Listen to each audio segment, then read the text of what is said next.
Existe una pregunta que ha perseguido a la humanidad desde que tuvo conciencia de su propio pasado. ¿Y si la historia que nos enseñaron no fuera completa? ¿Y si, debajo de la tierra que pisamos todos los días, debajo de selvas que nadie se atreve a cruzar, debajo de dunas de arena que el viento remodela cada noche, existieran ciudades enteras que albergaron a millones de personas, que tuvieron sus propios reyes y sus propios dioses, su propio arte y sus propias guerras, y que un día, por razones que aún no comprendemos del todo, simplemente desaparecieron? No estamos hablando de leyendas.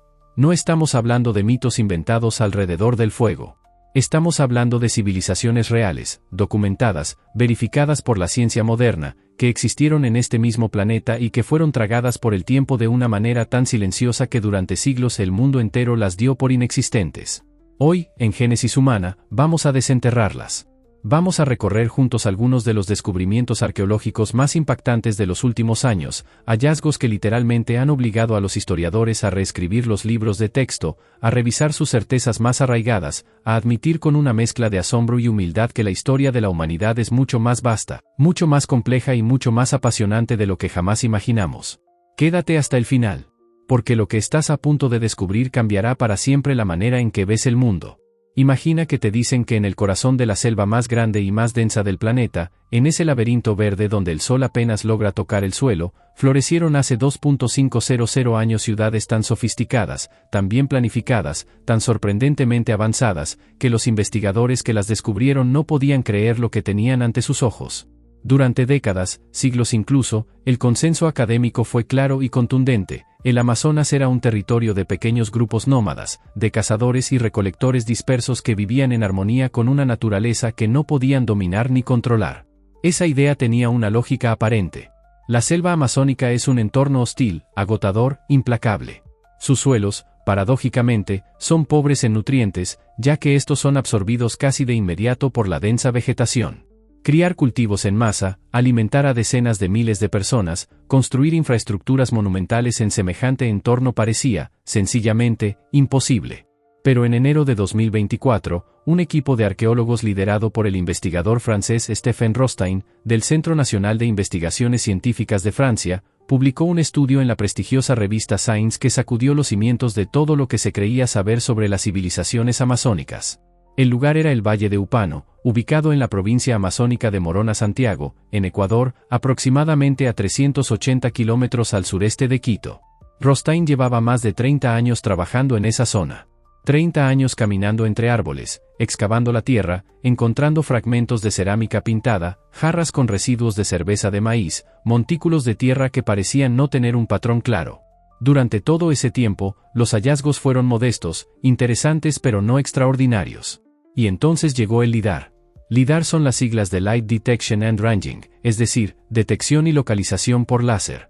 Es una tecnología que, montada en drones o aeronaves, emite miles de pulsos de luz láser por segundo hacia el suelo, y mide con una precisión milimétrica el tiempo que tarda cada pulso en rebotar.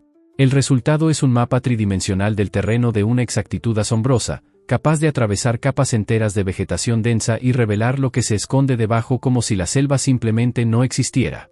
Cuando Rostaing y su equipo procesaron las imágenes LIDAR del Valle de Upano, lo que vieron los dejó sin palabras. Debajo de la selva ecuatoriana, perfectamente preservadas bajo siglos de vegetación, aparecieron las estructuras de una ciudad compleja, organizada, monumentalmente diseñada, que los investigadores estimaron tenía nada menos que 2.500 años de antigüedad, convirtiendo este hallazgo en el ejemplo más antiguo de civilización agrícola urbana jamás registrado en toda la selva tropical de América del Sur. Pero no era una ciudad. Eran varias. El sistema urbano descubierto en Upano abarcaba una superficie enorme y estaba compuesto por múltiples núcleos ceremoniales con plataformas monumentales, plazas públicas, calzadas que conectaban los diferentes centros entre sí, y una intrincada red de canales y sistemas de drenaje que mostraban un control sofisticado del agua.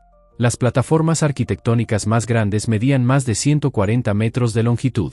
Rostaing describió estos asentamientos como ciudades jardín, un término que captura perfectamente la filosofía urbanística de sus constructores. No eran ciudades apiñadas y densas como las europeas medievales, sino espacios generosos donde los edificios se distribuían entre jardines, terrenos de cultivo intensivo y corredores verdes.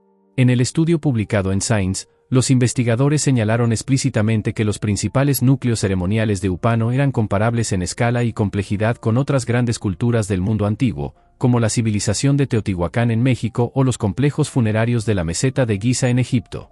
Esas palabras no son menores. Estamos hablando de que en la selva amazónica ecuatoriana, mientras en Europa los celtas apenas comenzaban a construir sus primeras aldeas de cierta envergadura, floreció una civilización tan organizada y tan capaz que podría ponerse en el mismo párrafo que las pirámides de Egipto. Pero la historia no termina en Ecuador. Porque el Amazonas, ese monstruo verde de más de 5 millones de kilómetros cuadrados, guarda muchos más secretos. En Bolivia, en los llanos de Mojos, un equipo internacional de arqueólogos utilizando la misma tecnología LIDAR descubrió algo que redefinió completamente la comprensión de la cultura casarábe, una civilización que floreció entre los años 500 y 1400 después de Cristo y que hasta ese momento era conocida apenas por unos pocos sitios aislados. Eiko Prumers, el arqueólogo responsable de la investigación, fue categórico al presentar los resultados. Lo que encontraron en Bolivia no era un asentamiento menor. Era una red entera de estructuras, ciudades, asentamientos interconectados y monumentos ceremoniales de tal envergadura que, en sus propias palabras, estaba a la par con la de cualquier sociedad antigua del mundo. En Ecuador existió la ciudad más antigua. En Bolivia existió el imperio más extenso. Y en Brasil, bajo el territorio que durante siglos fue controlado por Portugal y luego olvidado cuando el país se independizó, una ciudad entera fue engullida por la selva, cubriendo sus calles, sus plazas, sus edificios, bajo toneladas de vegetación que la mantuvieron perfectamente preservada hasta que el proyecto Amazonía Revelada, liderado por el arqueólogo Eduardo Neves del Museo de Arqueología y Etnología de la Universidad de Sao Paulo, la encontró gracias, nuevamente, a la tecnología láser y a la colaboración con comunidades indígenas locales que conservaban en su memoria colectiva fragmentos de una historia que el mundo exterior había decidido ignorar. La selva amazónica no era un territorio vacío. Nunca lo fue. Era un mundo habitado por civilizaciones complejas, brillantes, resilientes, que durante milenios florecieron en uno de los entornos más desafiantes del planeta y que lo hicieron con una elegancia y una sofisticación que todavía hoy nos obliga a bajar la cabeza con respeto. Hay lugares en el mundo donde el tiempo parece haberse detenido de una manera casi sobrenatural. Donde el peso de los siglos se puede tocar con las manos, donde las piedras hablan si uno sabe escuchar, donde la grandeza y la tragedia coexisten en una proporción tan perfecta que el alma humana no puede evitar quebrarse un poco ante ellas. Angkor es uno de esos lugares.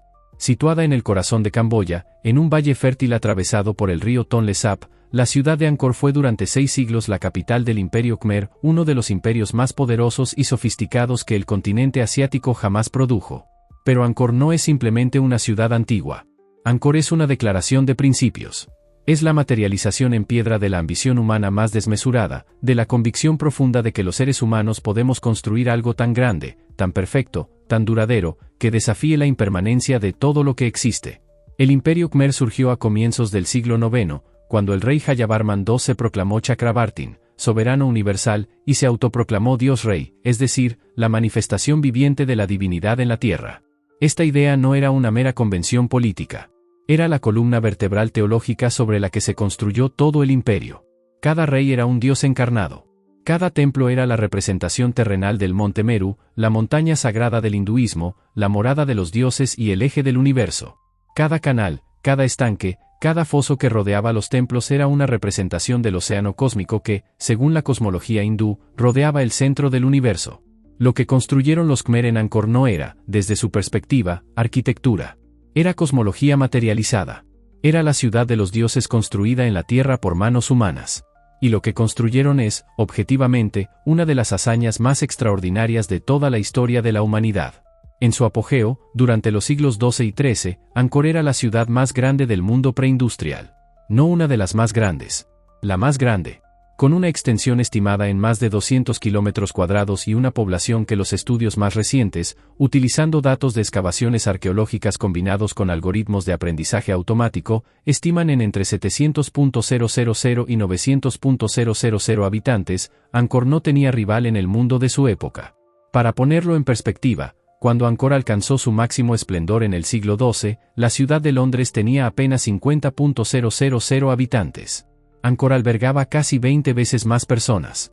Y lo hacía con una infraestructura que todavía hoy provoca el asombro de los ingenieros modernos. El sistema hidráulico de Angkor era una maravilla de la ingeniería. para hacer frente al ciclo extremo de las lluvias monzónicas, que traían inundaciones devastadoras durante meses y luego desaparecían dejando una sequía igualmente severa, los ingenieros Khmer construyeron un sistema de enormes reservorios llamados barais, de canales de distribución, de estanques de piscicultura, de diques y compuertas, que permitía almacenar el agua de las lluvias y distribuirla durante los meses secos de manera controlada y eficiente. Este sistema no solo garantizaba el suministro de agua para una ciudad de casi 1 millón de personas. Garantizaba 3 cosechas anuales de arroz. 3 cosechas anuales de arroz en una región donde la naturaleza solo permitiría una sin intervención humana. Eso era lo que los hacía imbatibles.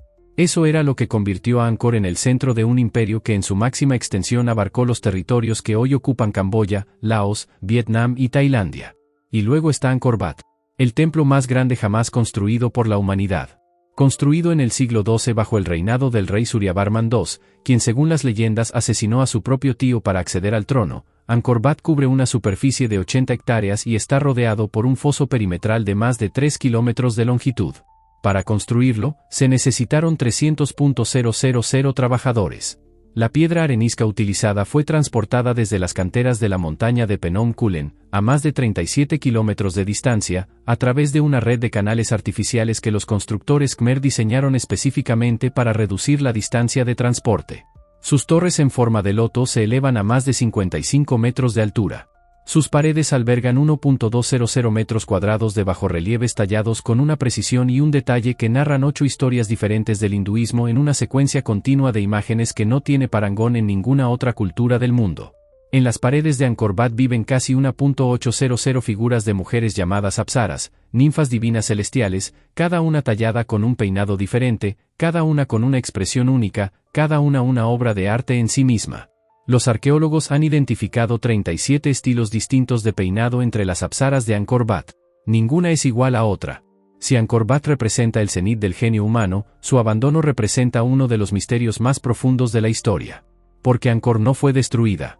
No fue arrasada por un cataclismo geológico. No fue aniquilada por una guerra total que no dejó piedra sobre piedra. Angkor fue abandonada. En algún momento entre los siglos XIV y XV, los habitantes de la ciudad más grande del mundo simplemente se fueron. ¿Por qué? Durante más de un siglo, los arqueólogos han debatido esta pregunta sin llegar a una respuesta definitiva.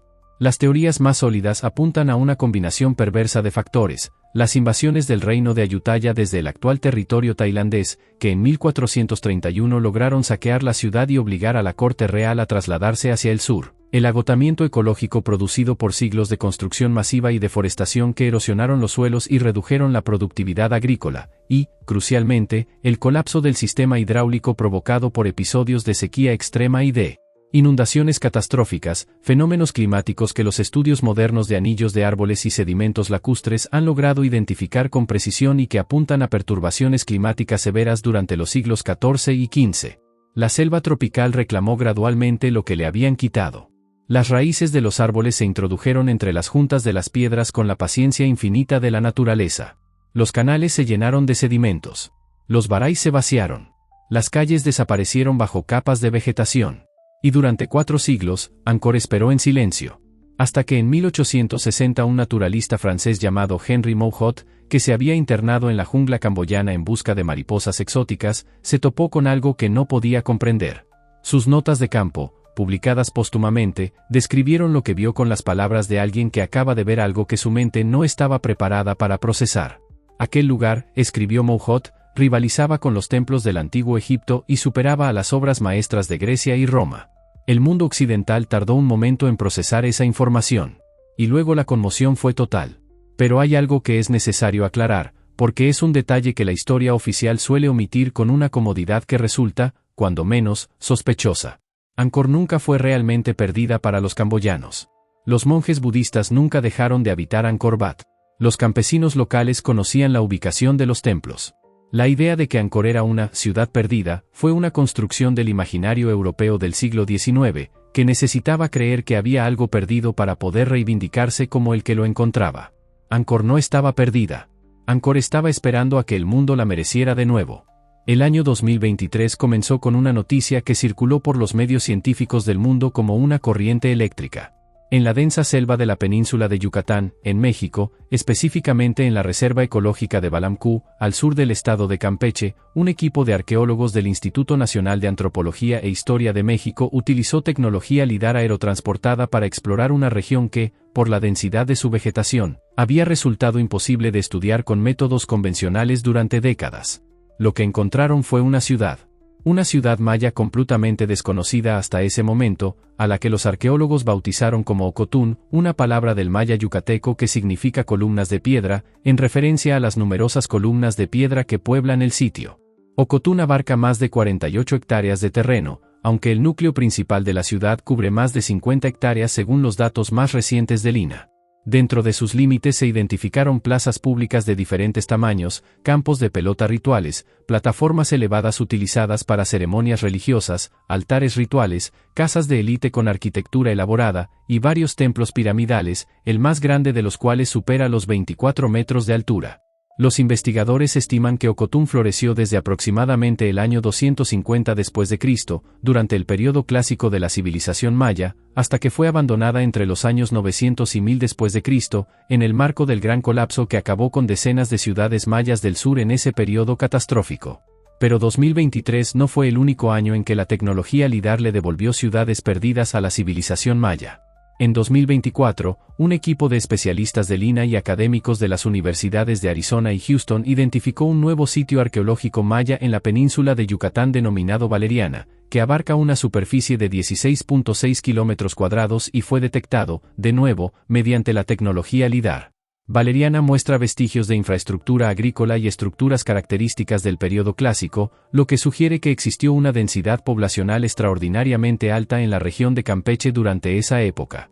Y en Quintana Roo, durante el mismo año, en la zona arqueológica de Cobá, se descubrió uno de los textos jeroglíficos más extensos jamás registrados en la historia de la arqueología maya, un monumento conocido como la Roca de la Fundación, con 1.500 años de antigüedad, que mide 4.30 metros de ancho por 3.50 metros de alto y está compuesto por 123 cartuchos jeroglíficos que revelan nombres de sitios, gobernantes y deidades que no aparecían en ningún registro conocido del corpus epigráfico maya.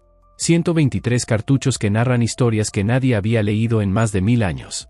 Para entender por qué estos descubrimientos son tan importantes, hay que entender que fue realmente la civilización maya. No un grupo homogéneo de pirámides y calendarios. No el pueblo del apocalipsis del año 2012 que Hollywood decidió explotar durante años. La civilización maya fue uno de los experimentos sociales, políticos, artísticos e intelectuales más sofisticados que la humanidad jamás ha producido. En su apogeo, entre los años 250 y 900 después de Cristo, la civilización maya ocupaba un territorio de más de 324.000 kilómetros cuadrados que abarcaba el sur de México, Guatemala, Belice, Honduras y El Salvador. Dentro de ese territorio florecieron decenas de ciudades-estado independientes, cada una con sus propias dinastías, sus propias tradiciones artísticas, sus propios sistemas de escritura y calendarios. Los mayas desarrollaron de manera independiente un sistema de escritura logosilábico, uno de los más complejos jamás creados por ninguna civilización humana, capaz de representar todos los sonidos y todos los conceptos del idioma hablado con una precisión que los lingüistas modernos aún admiran. Desarrollaron dos calendarios simultáneos, el Jaab de 365 días basado en el ciclo solar, y el Tzolkin de 260 días basado en ciclos rituales y astronómicos, que se combinaban en un ciclo mayor de 52 años llamado rueda calendárica con una precisión astronómica que superaba a la de los calendarios europeos de la misma época. Calcularon con exactitud los ciclos de Venus, Marte, Júpiter y la Luna. Inventaron de forma independiente el concepto del cero matemático, algo que en Occidente tardaría siglos más en ser formulado. Construyeron ciudades como Tikal, en Guatemala, cuya gran plaza está dominada por dos templos piramidales que se miran frente a frente, el Templo I y el Templo II, con una simetría y una solemnidad que hacen a cualquier visitante detenerse y sentir, en algún lugar profundo del ser, que está en presencia de algo que trasciende lo simplemente humano. Y luego, entre los años 800 y 1000 después de Cristo, todo ese mundo colapsó. No de golpe, no de una sola vez, sino ciudad por ciudad, como una línea de luces que se apaga en la oscuridad. Los investigadores han identificado una combinación de factores que contribuyeron al colapso clásico maya, sequías severas documentadas por estudios paleoclimáticos, guerras crónicas entre ciudades-estado rivales, el agotamiento de los suelos agrícolas por la deforestación masiva necesaria para alimentar poblaciones crecientes, y la posible presencia de epidemias devastadoras de cianobacterias tóxicas en los sistemas de agua. Las ciudades del sur fueron abandonadas primero, una por una, hasta que la selva las fue absorbiendo con su paciencia geológica. Las ciudades del norte, en la península de Yucatán, resistieron algo más. Pero al final, también ellas cedieron. Y quedaron esperando, como Angkor, como las ciudades del Amazonas, a que la tecnología del siglo XXI les devolviera la voz que el tiempo les había arrebatado. No solo las selvas guardan ciudades perdidas. Los desiertos también tienen su propio tipo de olvido, más seco, más definitivo, más silencioso.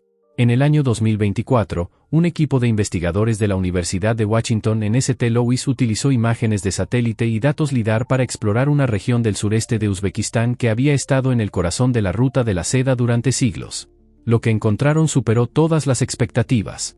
Bajo las arenas del desierto uzbeco, perfectamente preservada por la aridez extrema del clima, dormía la ciudad medieval de Tugumbulak, una metrópolis de la Edad Media Central Asiática que sus propios constructores habían dotado de murallas defensivas monumentales, de un sistema de calles ortogonales, de edificios públicos y privados de considerable envergadura, y de una estructura urbanística que revelaba el pulso de una civilización que había florecido en el cruce de las rutas comerciales más importantes del mundo medieval. Junto a Tugumbulak, el mismo equipo identificó los restos de otra ciudad medieval cercana, igualmente desconocida hasta ese momento, que había coexistido con la primera durante siglos en el contexto del florecimiento comercial que la ruta de la seda representó para Asia Central. Estas dos ciudades no estaban simplemente perdidas. Estaban enterradas bajo la narrativa convencional que establecía que las civilizaciones de Asia Central medieval eran periféricas, secundarias, simples pasos en un camino que conectaba las civilizaciones más importantes. Lo que el LIDAR reveló fue que las civilizaciones de Asia Central no eran secundarias en absoluto. Eran protagonistas de pleno derecho de la historia mundial, ciudades complejas, dinámicas, capaces de absorber influencias de China, de Persia, del mundo islámico, del Imperio Romano tardío, y de sintetizarlas en algo que era completamente propio. Pero Uzbekistán no fue el único desierto que habló en 2024. En Arabia, bajo las arenas de lo que hoy es territorio saudí, los arqueólogos encontraron los vestigios de un complejo urbano de una antigüedad remota que incluía templos tallados directamente en la roca, sistemas de irrigación subterráneos de sofisticación notable, y evidencias de una organización social avanzada que existió siglos antes de la aparición del Islam en la península arábiga. Este hallazgo es particularmente relevante porque desafía la narrativa que durante mucho tiempo presentó la Arabia preislámica como un territorio de nómadas desorganizados, sin ciudades, sin estructura política estable, sin historia propia. La realidad, como siempre, era mucho más interesante. Arabia albergó civilizaciones sedentarias con arquitectura monumental, con sistemas de gestión hídrica en un entorno donde el agua es el bien más escaso y más preciado, con redes comerciales que conectaban el sur de Arabia con el mundo mediterráneo y con el subcontinente indio. Estas civilizaciones preislámicas, que incluyen a los nabateos, constructores de la mítica ciudad de Petra en Jordania, a los sabeos del sur de Arabia mencionados en textos bíblicos y coránicos como el pueblo de la reina de Saba, y a docenas de otros pueblos cuyos nombres apenas conocemos, construyeron un mundo que el tiempo y la arena borraron de la memoria colectiva de la humanidad, pero que nunca dejó de existir bajo la superficie. Y Petra, esa ciudad tallada en la roca rosada del desierto jordano, también entregó uno de sus secretos más celosamente guardados en 2024. Bajo el tesoro, el monumento más famoso de Petra, conocido en árabe como Al-Kasne, la estructura más fotografiada del Oriente Próximo, los arqueólogos descubrieron una tumba que había permanecido sellada durante siglos. Dentro, encontraron 12 esqueletos en perfectas condiciones de preservación.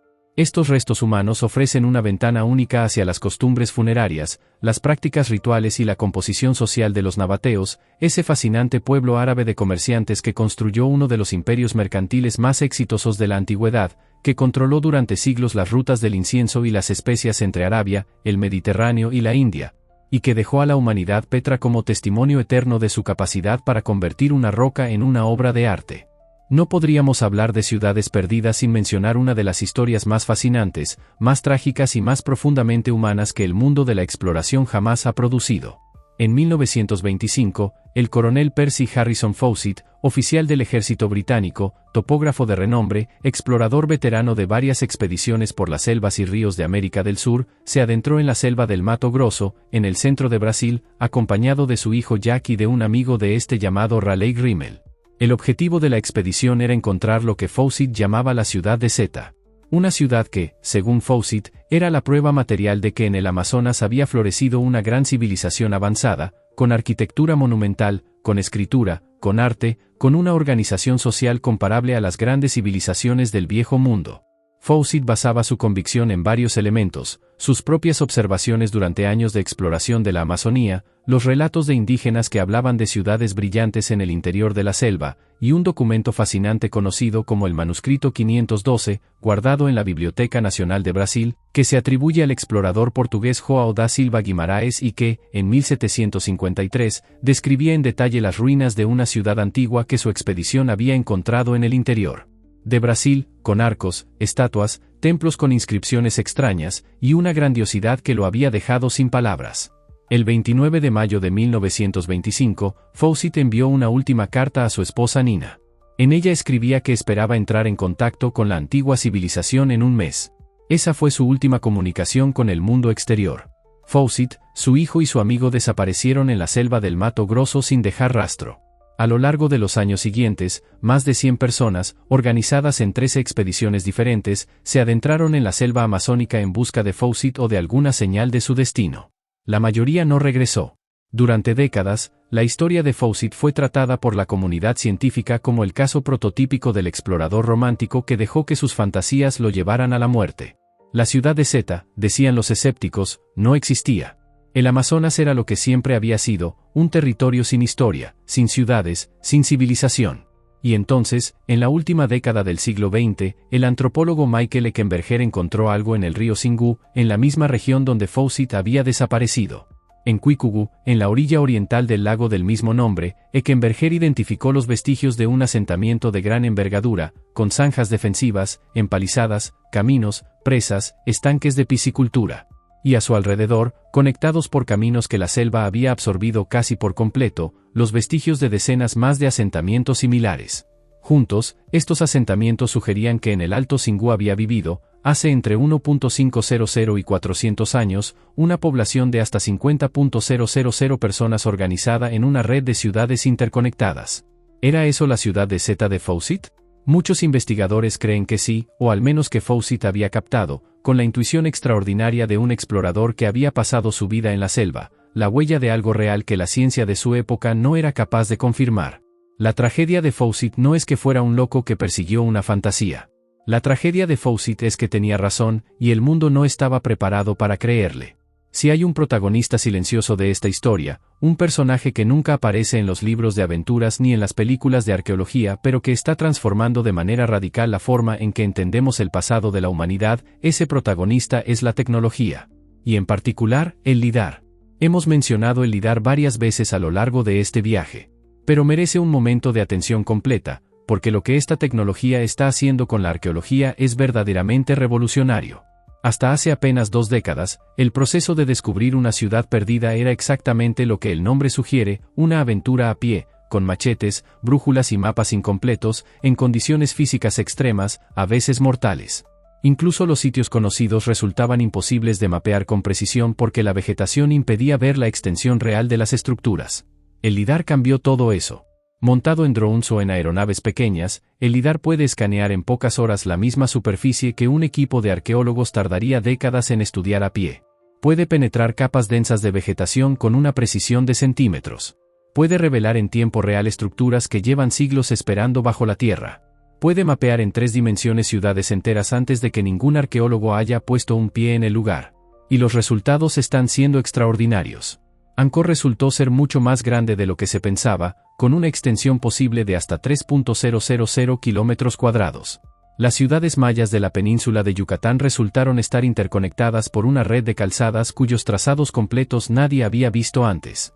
Las civilizaciones amazónicas resultaron ser mucho más numerosas, más complejas y más extendidas de lo que cualquier libro de historia había sugerido. Y en 2024, los investigadores del Instituto de Arqueología de la Universidad de Florida publicaron un estudio basado en datos LIDAR de la región de Campeche, México, que identificó en esa sola área más de 6.600 estructuras mayas previamente desconocidas, incluyendo pirámides, plazas, plataformas ceremoniales y sistemas de drenaje que revelan un nivel de densidad de asentamientos que nadie había imaginado posible. Pero el LIDAR no es la única tecnología que está reescribiendo la historia. La inteligencia artificial, aplicada al análisis de imágenes de satélite y al procesamiento de datos arqueológicos, está logrando identificar patrones invisibles para el ojo humano con una velocidad y una precisión que multiplican exponencialmente la capacidad de investigación. En Perú, un equipo combinado de investigadores japoneses y peruanos utilizó algoritmos de inteligencia artificial para analizar imágenes de satélite de las pampas de Nazca y, en apenas 6 meses, identificó 303 nuevos geoglifos figurativos, casi el doble del número total que había sido catalogado en los 80 años previos de investigación. 303 figuras nuevas en 6 meses. Figuras que representan seres humanos, animales, plantas, figuras geométricas, y que estaban ahí, visibles desde el cielo, esperando pacientemente a que alguien con los ojos correctos las viera. En Italia, la inteligencia artificial fue utilizada para leer fragmentos de un pergamino de 2.000 años de antigüedad que había sido carbonizado por la erupción del Vesubio en el año 79 después de Cristo, la misma erupción que destruyó Pompeya y Herculano. Durante casi 3 siglos, ese pergamino había sido ilegible. La IA logró descifrar 15 columnas de texto filosófico en cuestión de semanas. El contenido resultó ser un texto del filósofo griego Epicuro sobre la naturaleza del placer y el disfrute de la vida. Un hombre que vivió hace 2.300 años nos envió un mensaje que tardó todo ese tiempo en ser descifrado. Llegamos al final de este viaje. Y antes de que cada uno regrese a su vida cotidiana, a sus preocupaciones de hoy, a sus pantallas y sus compromisos, me parece necesario detenerse un momento y preguntarse lo más importante. ¿Qué nos dicen estas ciudades perdidas sobre nosotros mismos? Porque estas civilizaciones no son simplemente curiosidades arqueológicas. No son simplemente datos para el currículo académico de algún estudiante universitario de historia. Estas civilizaciones son espejos. Espejos que nos muestran algo sobre lo que somos, sobre lo que hemos sido siempre, sobre lo que tenemos el potencial de seguir siendo. Nos muestran que la inteligencia humana, la creatividad humana, la capacidad de organización colectiva de los seres humanos, no son productos del siglo XX. No son inventos de la modernidad occidental. Son características fundamentales de nuestra especie que han emergido, de manera independiente, en todos los rincones del planeta, en todos los climas, en todos los entornos, desde las selvas tropicales más densas hasta los desiertos más áridos, desde las montañas más escarpadas hasta las llanuras más expuestas. Los constructores de Angkor Wat no necesitaron maquinaria pesada para erigir la estructura religiosa más grande del mundo. Los ingenieros del Valle de Upano no necesitaron ingeniería moderna para construir un sistema de drenaje y canales que permitió el florecimiento de una civilización durante más de 1.000 años consecutivos en la selva amazónica. Los astrónomos mayas no necesitaron telescopios para calcular los ciclos de Venus con una precisión que los astrónomos europeos no alcanzarían hasta siglos después. Toda esa capacidad, toda esa inteligencia, toda esa visión estaban ahí, en la mente y en las manos de seres humanos que vivían en condiciones que nosotros consideraríamos primitivas, que no tenían internet ni electricidad ni hospitales modernos, y que aún así lograron construir mundos de una belleza y una complejidad que todavía hoy nos dejan sin palabras. ¿Y el colapso? Porque todas estas civilizaciones colapsaron. Todas. Angkor fue abandonada. Las ciudades mayas clásicas fueron abandonadas. Las civilizaciones amazónicas desaparecieron bajo la selva. Los nabateos de Petra fueron absorbidos por el Imperio Romano. ¿Qué nos enseña eso? Nos enseña que la grandeza no es permanente. Que los imperios, por poderosos que sean, por brillantes que sean, son siempre vulnerables. Vulnerables al cambio climático que seca los ríos y quema los campos.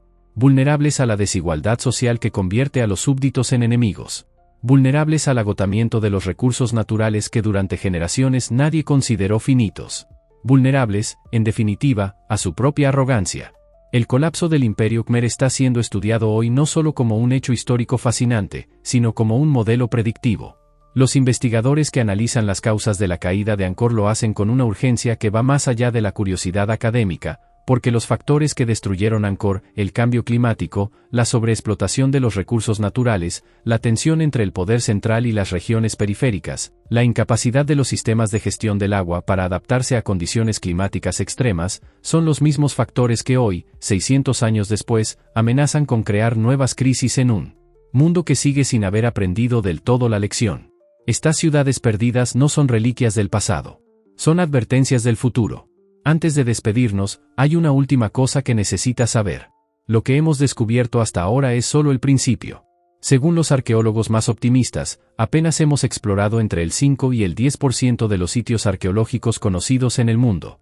Y esos son solo los sitios conocidos. Los desconocidos, los que aún duermen bajo la vegetación, bajo el agua, bajo la arena, podrían multiplicar ese número varias veces. En las selvas de Camboya, el Greater Angkor Project continúa mapeando con LIDAR una región que se extiende por miles de kilómetros cuadrados y que sigue entregando descubrimientos cada año. En la Amazonía, quedan cientos de miles de kilómetros cuadrados sin explorar, territorios que los investigadores del proyecto Amazonía Revelada y otros equipos internacionales apenas están comenzando a analizar. En el Sáhara, que hace 10.000 años era una pradera verde y fértil habitada por civilizaciones de las que apenas conocemos fragmentos, los cambios en los patrones de erosión están comenzando a revelar estructuras que ningún ser humano vivo ha visto antes.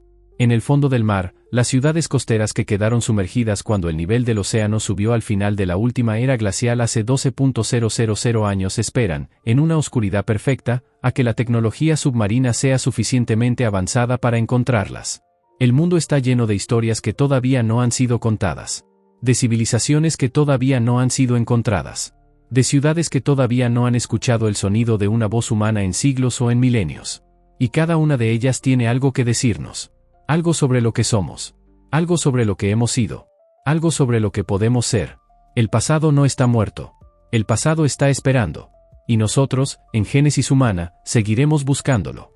Porque la historia de la humanidad es demasiado extraordinaria como para que nos conformemos con la versión incompleta. Gracias por haber hecho este viaje con nosotros. Si lo que has visto hoy te ha movido, si ha despertado en ti esa chispa de curiosidad que es la mejor herramienta que tenemos para entender el mundo, comparte este video con alguien que también merece sentirla.